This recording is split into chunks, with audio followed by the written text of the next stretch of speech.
I wish I knew that it's better if you stick to one language and then have like different channels for different language, and to pay more attention to my analytics and try to find that sweet spot between what people want to watch and what I do enjoy creating. It's a tie between learning noise reduction sooner and wanting to go back and tell myself to stop using fake eyelashes that didn't fit properly.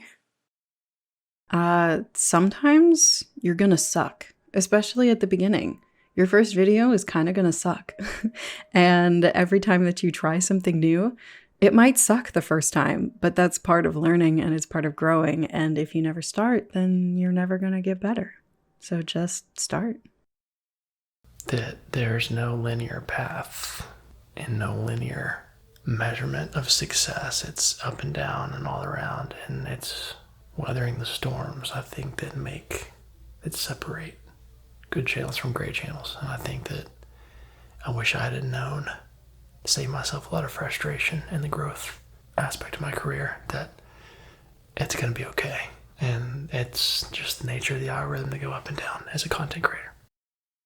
Well, by my nature, I do an awful lot of research into things before I start them, so I was pretty well informed. But if I ever have any trouble, the ASMR community is very helpful and very welcoming and friendly, very supportive, so I know where to go if I need to find something out. Don't vary your content too much, because the more you do that, the more you split your audience. Some of them are going to be watching a certain kind of video and others are going to be watching another kind of video, when people just want consistency when they come to a certain channel.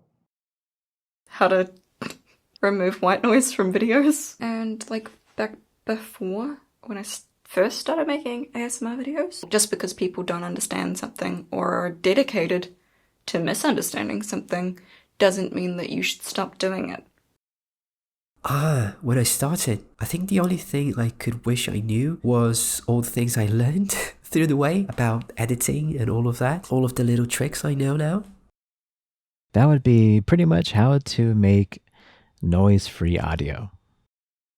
I would say probably how to do a little more visual flair, make things a little more exciting in my background. I can't expect to see crazy numbers. I can't expect, there are people who start an ASMR channel and they have more time than me.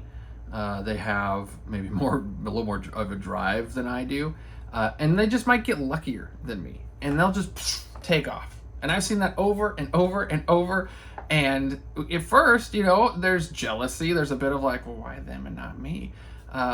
And you have to get over that. I had to get over that. And when somebody does well, something great happens, you gotta be happy for them or you're gonna be a miserable person. And your life and your relationships are far more important than anything you upload onto YouTube.